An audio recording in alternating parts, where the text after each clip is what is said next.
that's the bit of the brain that if you are insightful of, you will naturally nudge yourself into thinking, into being more reflective. That reflectiveness opens up the capacity to allow you to make decisions. Now that's also the danger, isn't it? So all these political campaigns that are going on right now, to which they're going to use social media, my fear is the fact they will literally be force feeding a very, very emotional message, whereas I would like to see candidates think about how can we make the world a better place, and how can we actually really think towards the future. Advertising doesn't want you to think about it. They want you to spend the money.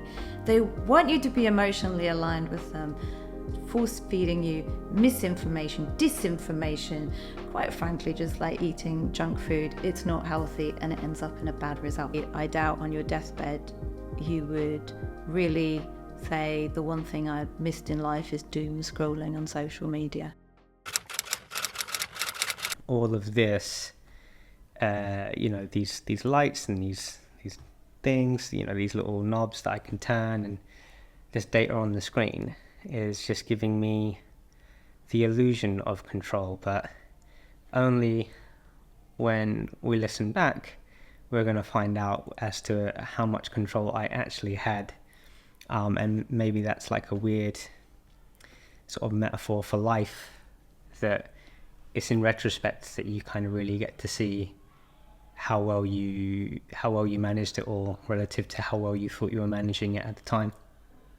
It works both ways. Sometimes you think you're doing really bad and actually you were doing really well. And sometimes you think you're doing amazing and you're like, you can relate literally, head in hands, cringeworthy, which is probably more what I reckon most people experience. Well, the other way of looking at it is just, you're right, it's kind of a metaphor for life, and it's a skill to be adaptable. So it's around, there's always a quandary between control versus adaptability, which of course is a skill of the mind. Skill of the mind. You're always quite good with these little tie them up in a nice neat little bow. Here's a term for you to use, and therefore you don't have to do 20 sentences to say the exact same thing. Okay, so welcome back, Michelle. Pleasure to be here. Our last episode that we did was actually the most popular episode we've done so far. And we got lots of great feedback on it, and I was actually very, very pleasantly surprised. It's the difference between someone saying, "Oh, I saw your podcast," to someone actually bringing up very specific points that you're then having to be like, "What episode was that?" But it stuck with them, right? And the large majority of sort of specific points that people mentioned came from your episode, and it was my feeling at the time, and it seemed to be everybody else's feelings. We haven't spoken about that subject matter in that way before. And it was the only time that I've made this sort of clickbait thumbnail that wasn't actually, too clickbaity. It was well, it's actually kind of truth. What nobody ever tells you about brain health. If you haven't watched that episode, it's actually an audio episode, so feel free to go back and listen to that. We'll probably touch on some of the stuff that we talked about then as well. But yeah, it was definitely a really, it had impact, and that's one of the things I'm hoping to get more of today.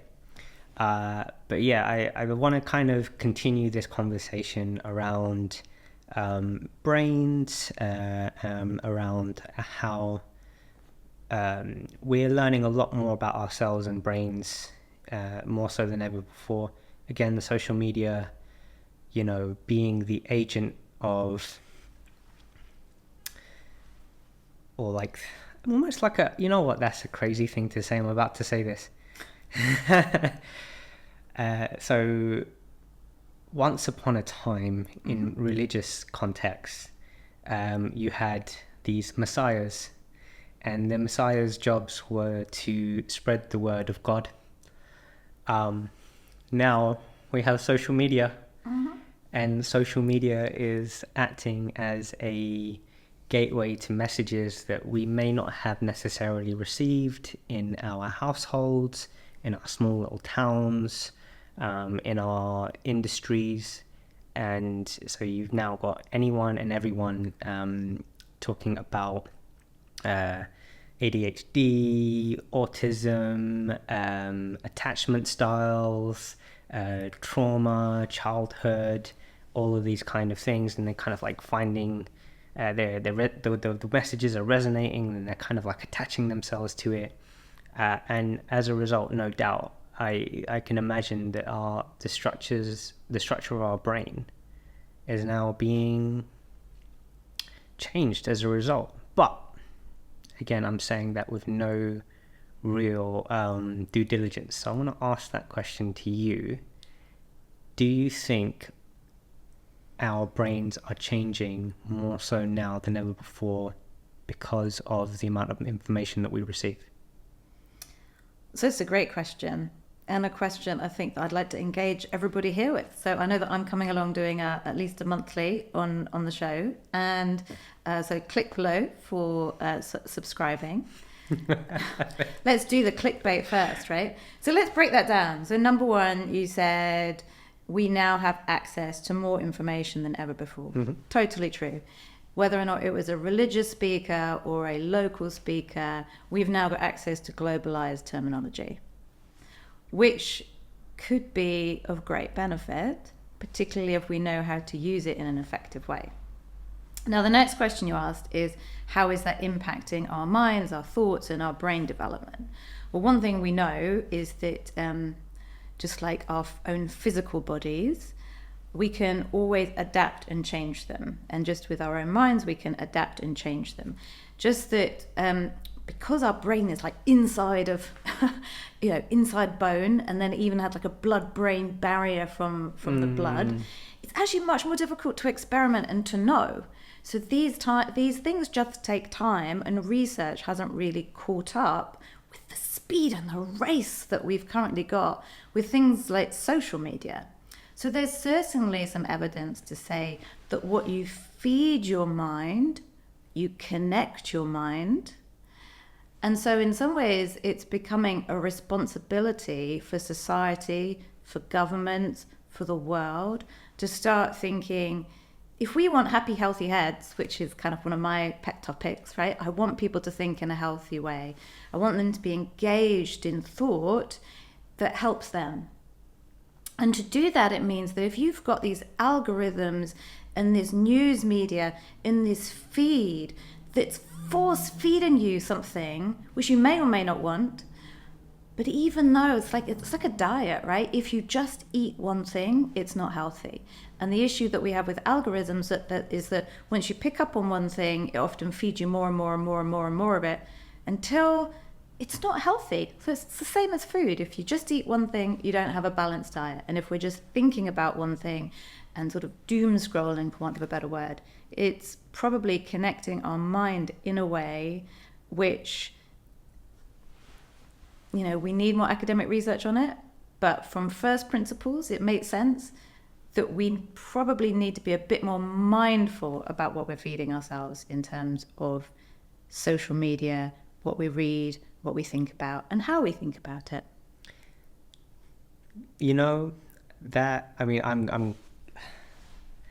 I do have a question for you now.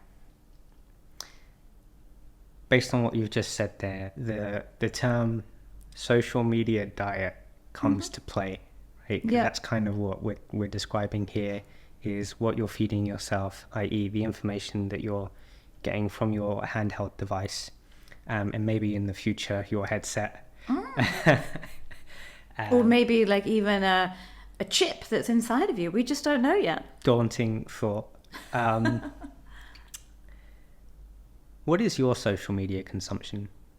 Pretty low, actually. So I like to have quite an eclectic kind of way of viewing things. So I like to, I like to be inquisitive, and I like human interactions. And although I do like social media, one of the things on social media that I'd like to see is I'd like to see it evolving. So, and I guess that kind of goes back to tests which were done back in 1972 Have you ever heard of the marshmallow test? I have heard of the marshmallow test. Well, look, I even brought some marshmallows here today. Some marshmallows, which I quite like. They're pink and white. You know what? I will accept them because they are Haribo marshmallows.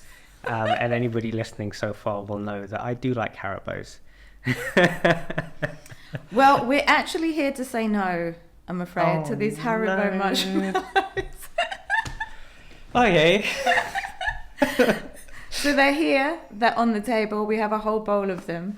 And back in 1972, there was quite a famous study where you put children in front of the marshmallows and you ask them to wait. So it's delayed gratification, but to wait to get a treat. So effectively, you had them there in front of them and they had a choice. They could either eat one now or they could get a bigger treat if they waited for 15 minutes. And during that time, the adult would actually go out of the room and that child would be sat there for 15 minutes in front of like a marshmallow, right? And what they learned from that is that when you studied these kids over time, because these things, as we've just described earlier here, that the brain is something which it's quite difficult to get an instant result from because we have to learn and it takes time to gather information around it.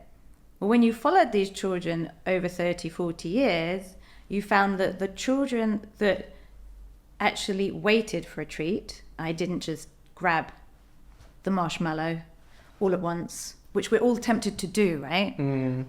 But the children that waited had much better happiness scores, socioeconomic kind of capabilities. They had more stable relationships. They got a better job. And even just that one test, which to me is a pure mind test, sort of a mind resilience test, actually had really, really long-term correlative results. And in some ways, what I say about social media is that social media is a permanent marshmallow being force-fed into you. So that's how I view social media at the moment, is that it's not even a choice. We are literally being forced one marshmallow after another, and we are being told, don't delay your gratification, don't wait, consume now. And that is a question for how that will impact on your mind and your brain. And that's why I love being on your show, because it allows me to go out there and sort of say, have a think about it. Have a think about what you're consuming and what you're being forced into doing. Oh, wow. Like, that's, yeah, you just connected the two in a way. I wasn't even thinking about that. And I don't think anybody else really is, right? Cause you've got to now imagine your face is full of marshmallows. Every time you're scrolling through your social media apps. And I think, yeah, you know what? I'm actually very aware of my social media consumption. And my social media consumption is not a healthy amount of social media consumption. Is it too much? It's way too much. The amount of time I spend on my phone is way too much. I'm super aware of how I'm already introverted quite by nature, and I'm even less likely to engage with people. And I'm quite happy spending time by myself. And now what's happened is when you're spending time by yourself, you've got lots of stuff to kind of engage you with. And so there's very little incentive for a person like myself to say, hey, let me go spend some time with other human beings. Let me go over to you might be in a social setting, and I've learnt to become more aware of social signals because it was something I've had to learn. So now I'm aware I'm getting social signals that people would be they would like to receive interactions with me, and I'm just happy to kind of no, so that's all right. I'll be over here, even if I'm not on my phone. I'm okay with it. And then I know later in my own time, in my own space, I'm just going to get to be there, and just something's going to be on the TV, and then I can scroll through my thing. And if I want to interact with people, I'll interact with people through my digital device. And that is all quite concerning, right? And I'm aware of it, but I'm still doing it. Or I'm not doing it. I'm still not looking to engage with people. Is that quite typical behavior now, would you say?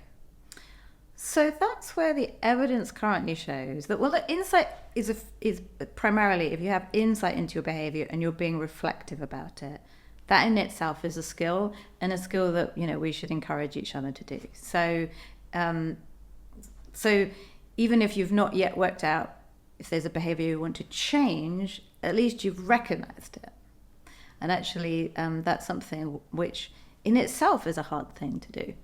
And I think that the second thing, therefore, is I'm also not one of these people who kind of sits back and sort of says, oh, that the old way, the past ways are the best ways, right? So the fact now that a lot of younger people find digital interaction much easier, I don't think we know yet, is that good or bad? So one thing that we do know, and I suppose another analogy would be thinking about the old-fashioned handwriting. Okay. So children, when they now start school, have much worse kind of hand coordination, for want of a better word. But that's totally understandable because they're not learning at home how to, write the letter A, B, C. They're on their digital iPad. So just because that there's change doesn't mean to say that it's a negative change. What it does mean to say, though, is that we don't know the answer as yet. So, for instance, if you wanted to play the violin or to be a musician and you needed to have amazing hand-eye coordination, you probably need to develop those skills, even though you might not be developing them in handwriting. Or indeed, as you sort of described, if you want to kind of go into if digital is first as a way of communicating, how does that evolve over time? And it's all so new at the moment. We don't know. Yeah, it is quite. I guess that kind of comes to mind as well. One of the advantages I have is I have grown up in a time where the digital interactions was significantly less. I had a Nokia 3210 or whatever it was called when I was 15, 16 years old. And even that's not really that sophisticated enough to override human interaction. Facebook has kind of come along when I'm 19, 20, and that's still kind of being used as just we're just posting pictures of our nights out, but it was almost encouraging interaction at that point. It's connecting more people in person, more people are getting to events that they wouldn't usually get to. And I don't know, I think it was probably in my mid to late 20s is when Instagram starts to come about. Right. And Instagram starts to become a different thing. And then people start changing how they're living. So what we were first seeing is this is how we're living as is, and now we're just going to post it online. Then Instagram comes along and incentivizes people based on how we're responding in human behavior to start curating how we're living our lives to get even more engagement from this sort of global society that we're now connected to. If we're kind of going back to that, how is all of this changing our brains? Well, that's quite a significant behavior shift. And I'm saying that observationally. Again, I don't, full disclaimer, I don't sift through research on any of this stuff and look at the evidence behind it. Simply looking at it from my own lens, saying, oh, that's kind of what I'm observing, and I'm hearing it in conversations as well. So,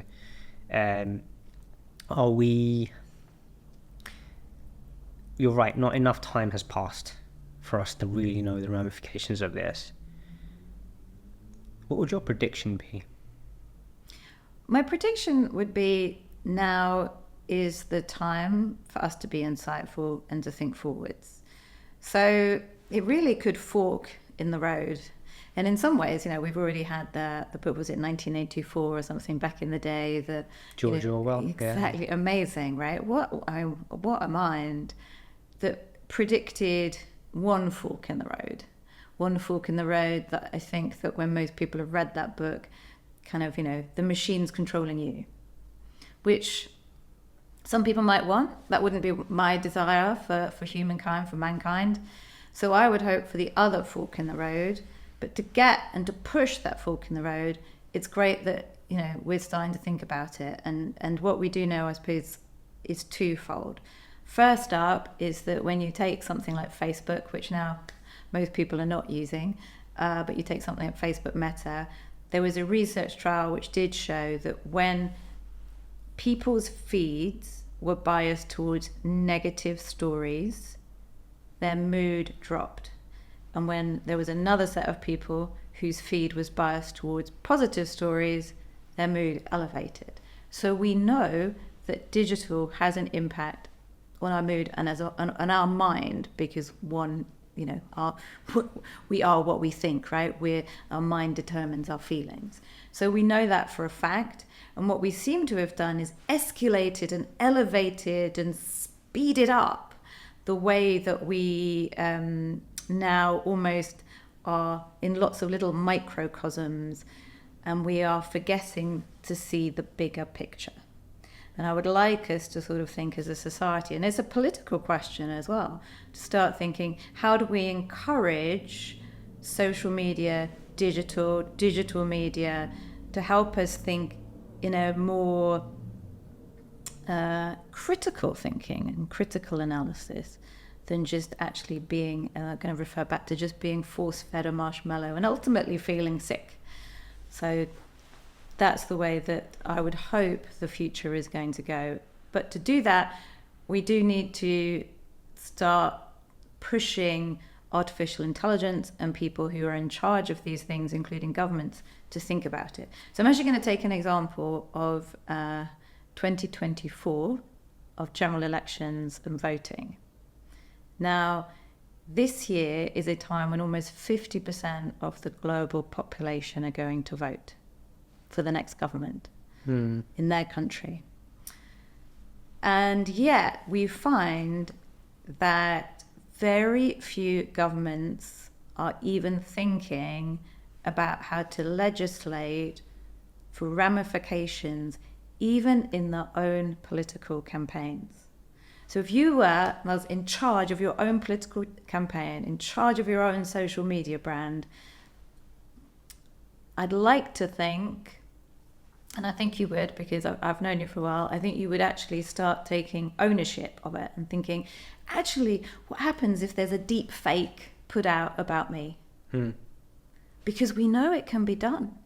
And yet we're in a world where this year is really critical for me, because I want to actually see people think about it and actually predict in advance that the fork could go either way. There's somewhat a bit of a negative fork, but there's also a positive fork, because the other side is to actually help you make a decision with more information. And that's the opportunity. Through digital, through globalization, through having more communities, we've actually got access to more different ways of thinking, and that way we would expand our minds rather than being a very just force-fed one single marshmallow feed. That makes me think about something that I genuinely don't know the answer to, and maybe you will. So my point of curiosity, when we're talking about behavior, we're talking about how our brains are like maybe reacting to the new environments that we're in. One of the things I've also seen that doesn't really seem to change or seemingly seems to be affected by this, or if anything, we're getting a spotlight and shining on us even more, is human nature. I admittedly don't understand human nature at a physiological level well enough to know where does that come from, and if I was to like hazard a guess, I would probably go down the direction of DNA. So this sort of our primal instincts for survival, for reproduction, those two in particular like come to mind, and so we all seemingly seem to still be behaving in much the same ways we have done for I don't know, thousands of years, even though we've got all of this new digital tech influencing us. What is it that allows us to maintain our nature as humans? And do you think that this digital revolution has any chance of changing that? So yes, I think the digital revolution has a chance of changing it, and has a chance of changing what makes us human and why we're human. So I like to kind of like keep things pretty simple, right? So sure, we could get into kind of all sorts of different brain terminology. There's the front part of your brain, frontal lobe, back part of the brain, which is much more emotional driven. Front part of the brain, which is much more decision making. And it's effectively a seesaw between decision making and emotions. And then there's a little bit in the middle, and for today we'll call that kind of the prefrontal cortex, because it's just before you kind of get into the kind of decision making, which is at the front, versus the kind of, as you sort of say, well, that kind of emotional basic instinct, which we all need to survive, right? So there's a complexity to our human mind and a beauty to it that kind of sort of says that, you know, that it's natural that you have this kind of seesaw. Now, I think that, and we're going to use this political example again, because have been some studies actually, which again are quite historic, so I'm not quite sure why we don't kind of build on them and develop them. But back in the day, they did actually do a study in America, and they basically asked 12 Democrats and 12 Republicans, and they scanned their brains whilst asking them about their preferred political candidate. And whilst they did that, they could obviously sort of see which part of the, you know, where the blood is flowing. Is it flowing into your kind of your decision-making bit at the front, or your emotional bit, which is a little bit further back? And it was kind of this prefrontal cortex, which is kind of like the seesaw between the two. And what they showed actually was that it takes a long time to change somebody's decision. So if you are politically affiliated, to which apparently the studies show that around 80 to 85% of us are politically affiliated, probably through some sort of, you know, social construct, you know, who your parents vote for, all does have impact. Then you have a bias. You have a bias towards favouring, like a team, right? If you support a football team or a rugby team or an American football team, whatever it may be, then you're voting for that team, and that team has bias within your mind. So in this study, the scientists were scanning brains, and say they spoke about a Democratic candidate, which they knew this person was a Democrat. They then said something bad about this Democratic candidate, you know, which would usually make your mind think, you know, do I want to vote for that Democratic candidate now? He's nefarious. And they did the same with the Republicans. So with the Republican, they sort of said, do you want to vote Democrat or Republican? And then they told the Republicans, actually, there's something nefarious about your candidate, which may make you want to swap the way you vote. And what they found is that the brain actually hacked itself, because the brain is so clever, and that's why you have to kind of like pre-predict what your brain's going to think. So the brain very cleverly at this sort of seesaw basically pushed this information into the emotional part of the brain and actually fired it up until the person actually almost got a dopamine hit, so got a positive response about their own candidate, even though it was a negative message. So in just these kind of studies that you get, when you know that you're already tied to something, it's like a relationship, right?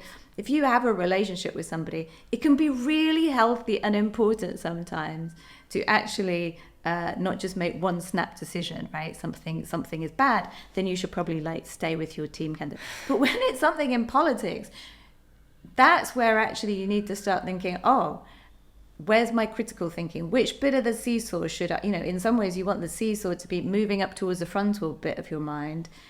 And apparently in the studies, it can take 2 years to shift somebody's opinion. So all these political campaigns that are going on right now, to which they're going to use social media, my fear is the fact they will literally be feeding a very, very emotional message. Whereas I would like to see candidates think about how can we make the world a better place, and how can we actually really think towards the future rather than just the now. Wow. That's oddly quite hard to hear, that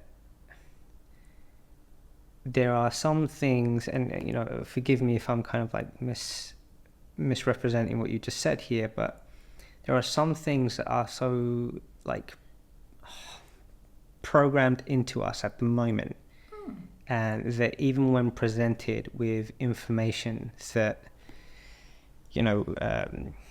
factual information that counters our pre-existing beliefs, that our brains kind of are working against us to shift in the direction of evidence, or shift in the direction of truth, if I'm being a bit sensational about it, and that we're more likely to stick with the lie, because it lines up with everything that's programmed into our brain at present. Do you think being self-aware of that gives you a better chance of that not happening to you? 100%. 100% think that. And also think that, we evidence it in smaller ways every day of our life, particularly someone like you. You're a personal trainer.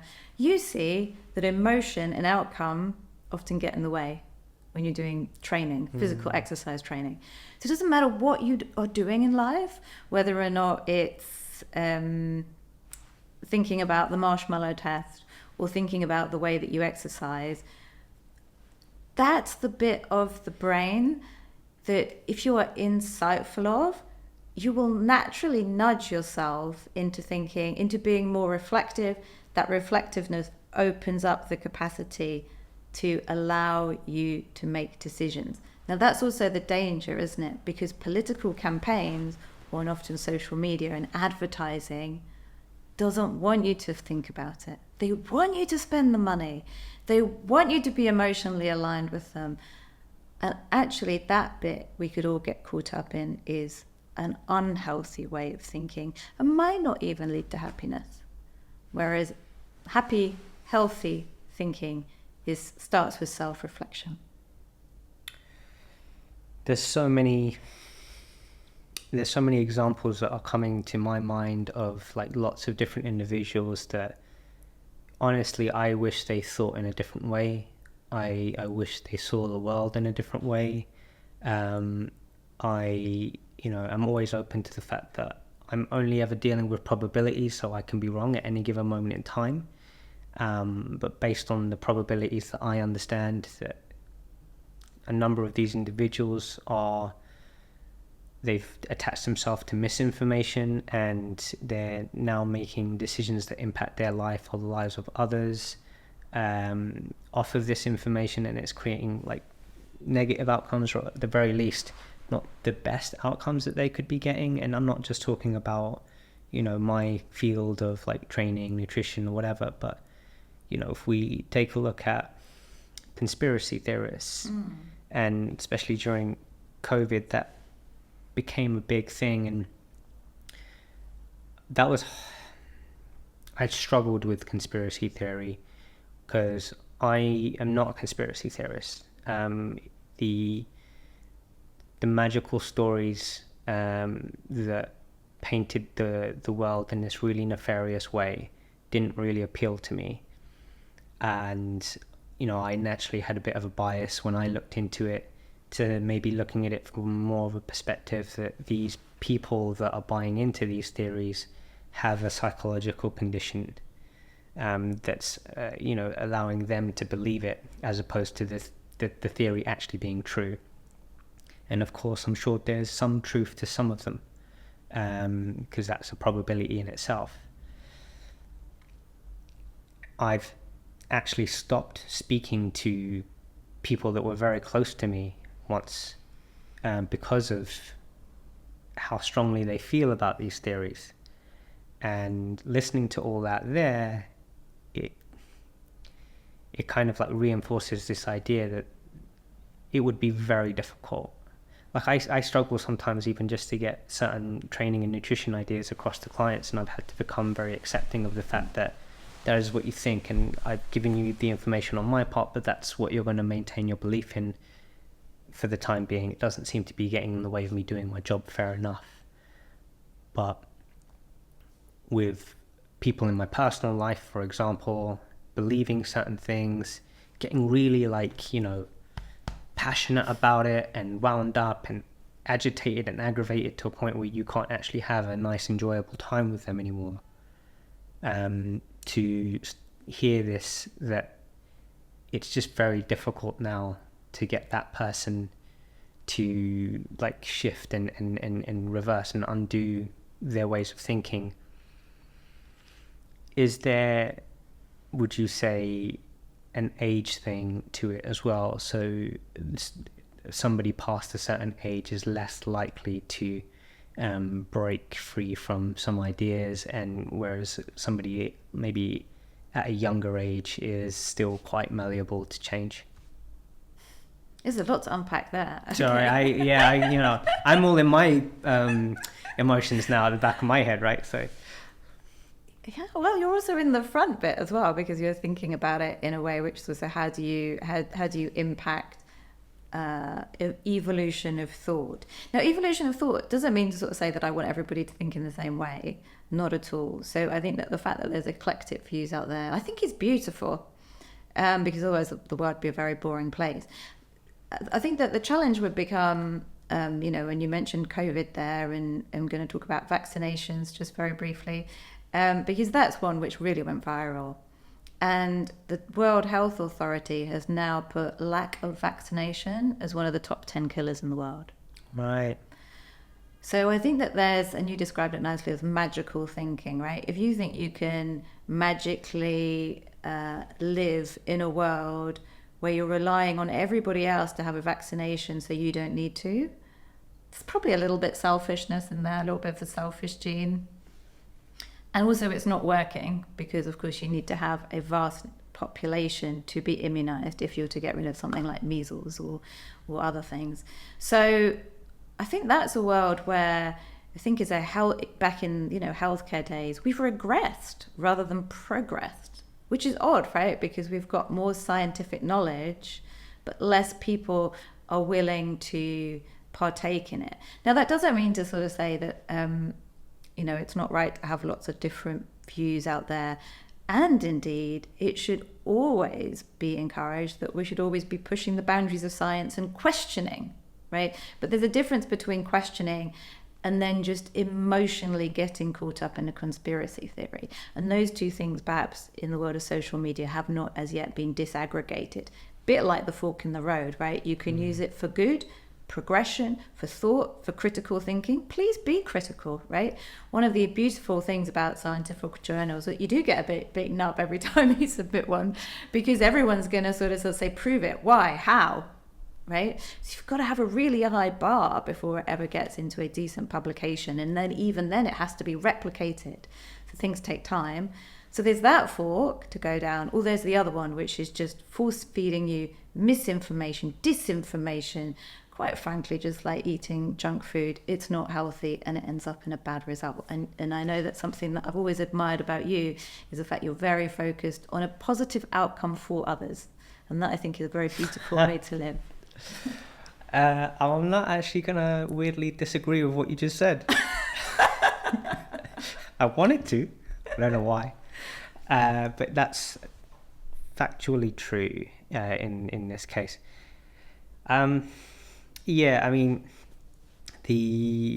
that was definitely one of the things. Like, there's so much. I'm very pro social media, for everything that it's done for so many people. I've seen people build careers out of it. I've seen people gain significant opportunity. I've seen people get access to more resources, more wealth, more education. That wouldn't have previously had access to it before. It's a great leveler. Yeah, it's an amazing leveler, and it was needed in some ways. The misinformation part is challenging at times, and I think anybody working in any field is probably struggling with it a little bit. So I'm sure my editor Dan probably struggles a little bit with me. I might see something on YouTube and then like be like, hey, should we do da da da? And he's probably like, no, it's not how it works. Right?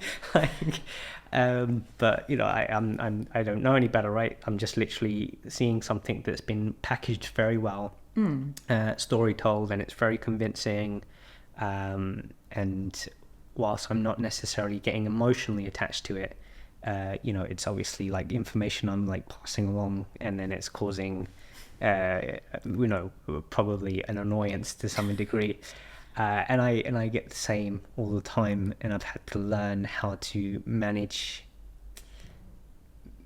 misinformation when it comes from, like, if I work with clients and they present me misinformation all the time, some way more so than others. And yeah, it's been a massive journey of kind of being like biting your lip isn't good enough. You actually have to really allow yourself to accept that what that person is saying, you have to give it the opportunity to be true. No matter how much you could be 99.99999% sure that what they just said is wrong, you have to allow that 0.00001% to exist, and then you kind of like hyper focus on that 0.001%, because people are intuitively reading us. They're reading our facial expressions, they're reading our body language, they're reading the tone of our voice, and they kind of know when we are speaking down to them, when we're patronizing them, when we're not taking them seriously, when we're being dismissive of them. And so to try your best to create as much authenticity in your engagement with this person that you disagree with, you're having to really focus on the part of you that allows what they're saying to be true. And it's something I've had to practice as a personal trainer, because I often get into conversations that, not just with clients, but people in general, other trainers, and a lot of what people tell me isn't necessarily lining up with my understanding of things. And I've had lots of conflict, lots of unpleasant scenarios, lots of like fallings out, and in retrospect it's like, for what? Right? Like, who cares if BCAAs are an important supplement for people to be including into their sort of dietary intake or not? And really getting wound up about that, and then kind of having this unnecessary conflict, and just allowing people to be where they are and be on their journey wasn't enough. I also had to respect that where they were might actually be a better place than where I am, and that has been a very challenging thing to do. Now, I don't know if you agree with my approach there, but I'm using it as a way, because one of the things that's important to me at this stage is getting better at connecting with people, which is ironic given what I said earlier in the episode about using digital to avoid interactions with people. How should people go about managing disagreement? Disagreement's part of life, and I'm not sure that that we should be so hesitant of it. So a lot of people run away from a challenging conversation. And you've given an example which is specific to your profession. But I think if we were to take the analogy of a house and foundations, many people are told on social media, I'm going to use social media as an example, that you can build a house without foundation. So they come along with this snippets of saying, I want a house that looks like that. And you're left thinking, well, from first principles and from knowledge and from having done the hard work, both myself and I'm sure others, you need to build solid foundation. And without that, I would be lying to you that you could just build a house on top of it, because it will fall down. So sometimes I actually sort of think, sure, you can let somebody go and explore trying to build a house without a foundation. Whether or not that's the right thing to do, I don't, probably is very dependent on that situation. But if that's the analogy I'm going with, sometimes it might be right, for somebody to go and try building a house and for them discovering that for themselves. And other times it would be more helpful for you to help your friend or your colleague or just man in the street, right? To just say to them, actually, you've got to do the hard work, because nothing in life comes for free.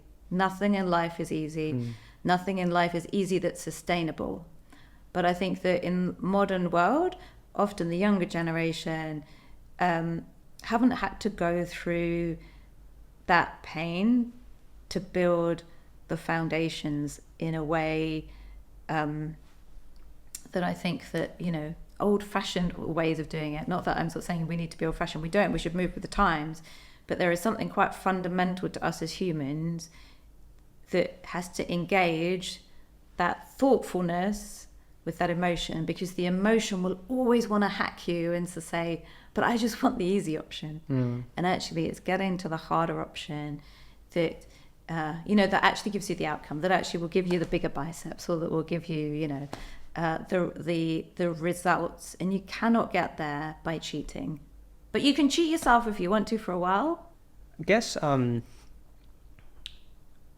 get most of what we're saying there is kind of a little bit more relevant to like most people who maybe are, and this works within a range or spectrum, right? Mentally stable. Or like, no obvious clinical diagnosis of mental illness. You have worked as a psychiatrist in the NHS. How much of all of this applies to a clinical patient? I think it doesn't matter whether it's a clinical patient or a man in the street. Being honest and truthful about getting the foundations right will be helpful to everybody. So look, I have been blessed in the past, and I did work as an NHS doctor, and have seen the beauty of the mind, and have seen some amazing people have to go from a real struggle, I suppose, in their life, and then having to get their life back on track. And that in itself is a very beautiful journey to be part of, because you can watch somebody actually re-evolve and regain some insights into what's going on in their mind, even though you can't always see it, right? So it's one of the most challenging things in life, I suppose, is to kind of think about the way that your mind works, not even in what you're saying, but in what you're thinking, and then have to have insight into that. That's a very beautiful thing to do. But fundamentally, I think that, everybody, and that includes every spectrum of mental wellness, mental illness, but every form of behavior, I think benefits from knowing that solid foundations are constructive, and that you can't build on top of something without starting with them. And that starting with them is often going into the self rather than just being flamboyant and external. But we're getting very deep here, I feel. We've gone to the basement of foundations. That's always the idea on this show. What does that look like practically for the everyday person? If we, in reality, everyday person is such a vague term. I'm going to look at a specific demographic, and I'm going to look at a specific demographic from a marketing perspective. So we know most wellness products and services tend to be targeted towards middle to upper middle class individuals who, I've seen this term thrown around called the worried well. Right. Right.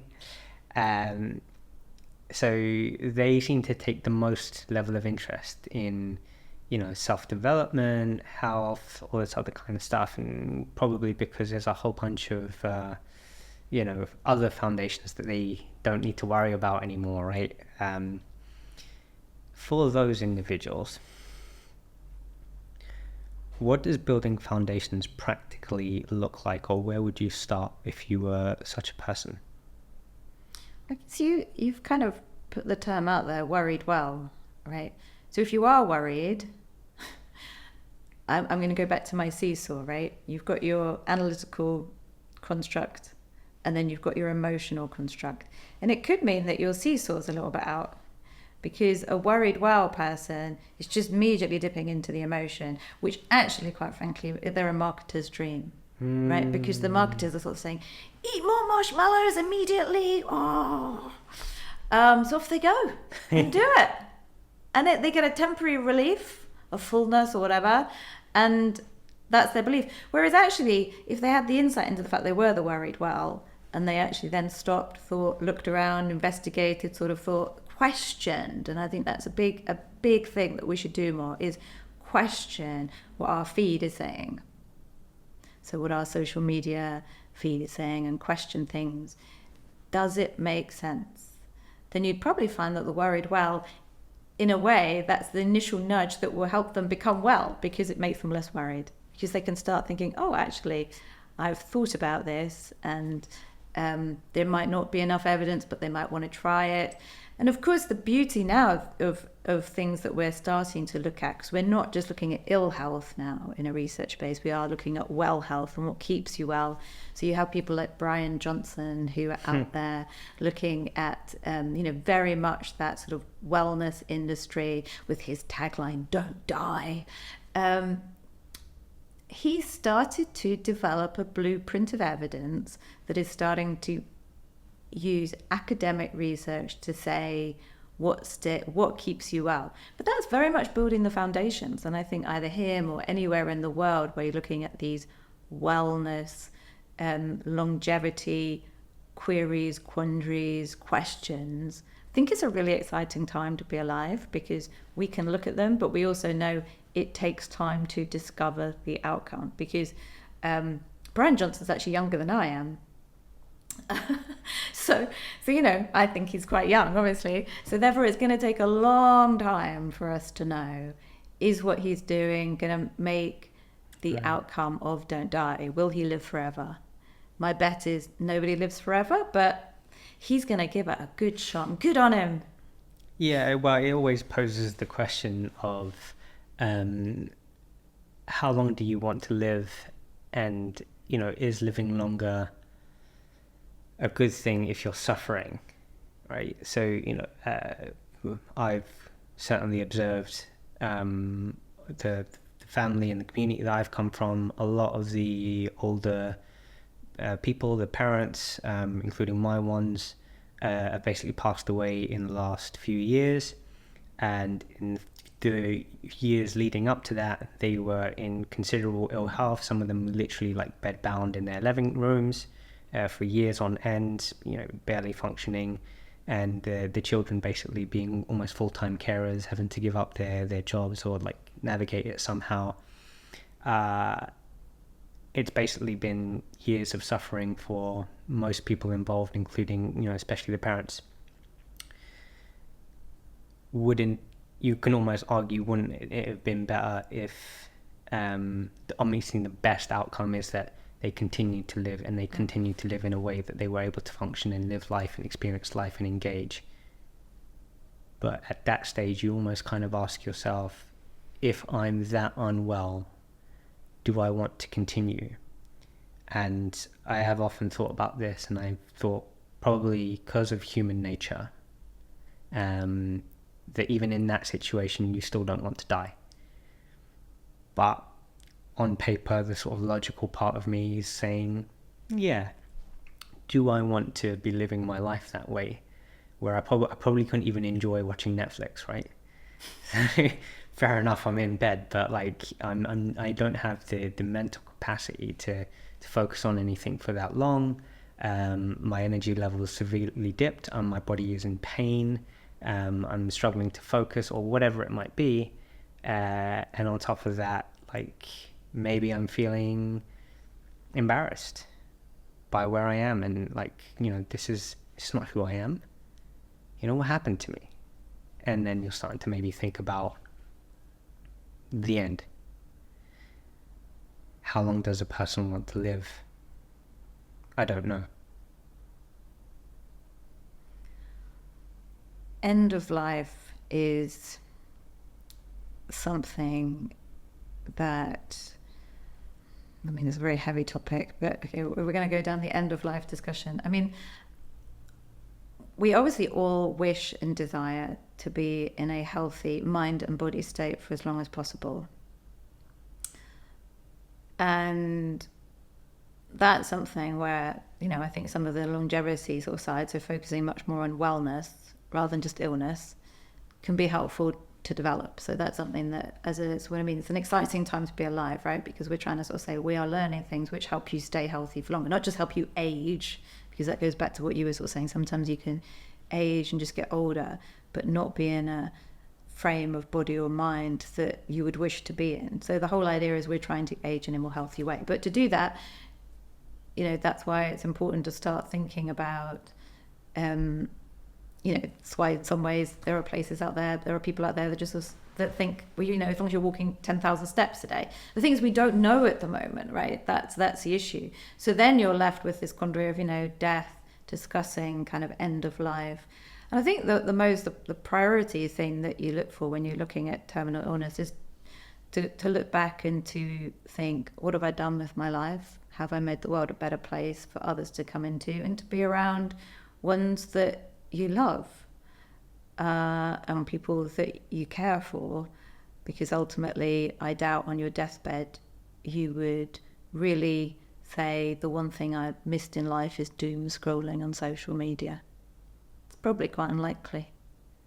But yeah, it's a challenging topic. It's like death and taxes. None of us can evade them. And we all hope that by the grace of spirituality, of whichever people believe, that we will have a kind passing. And I think for that, there's almost another topic to talk about in terms of how can we facilitate that? Do we do it well as a society? How does end-of-life care happen at the moment? We don't do very well. Even take here in the UK, we outsource most of it to the charity sector. Question for people voting in the next election: do we want to outsource it to the charity sector? Is there a better way of doing it? Most people at the moment still die in hospital. Hospitals can be lonely places. Well, perhaps a question for the next episode. Gonna wrap it up there. Thank you for coming on again. And yeah, we kind of want to do this on a monthly basis, because there's always lots of stuff to explore. And the feedback I kind of got was so many people found what you had to say was insightful. I found it very insightful. And for the context of the audience, we speak on average 3 to 4 times a week, but whenever in this episode, it's like a completely different conversation, and I get insights that I don't usually get in those other chats. So I'm also hearing a lot of this stuff for the first time, and I think that kind of makes it's quite amazing for me as well. So that's to thank you for coming on and sharing all of that. Definitely want to continue unpacking the brain, human behavior. Maybe if anybody has anything specific you'd like Michelle to kind of like go down the rabbit hole of, let us know. But yeah, that was fantastic. Thank you very much. Yeah, I'm always grateful, and I'd love to hear people's questions, because I love all things about happy, healthy heads. I love to encourage people to think in a healthy way. And I also know that we're sat here with all these marshmallows, to which it's gone a whole hour now, so I think we've done well, right? So I'm kind of hoping that we'll be able to admittedly to eat some marshmallows. You put it behind my laptop screen, so you took away the visual And that's probably helped me, and hopefully not eating brain hack. That's a great one. Take it out of works. sight, out of mind. Cool. All right. Well, we'll see you again very, very soon. Looking forward to it.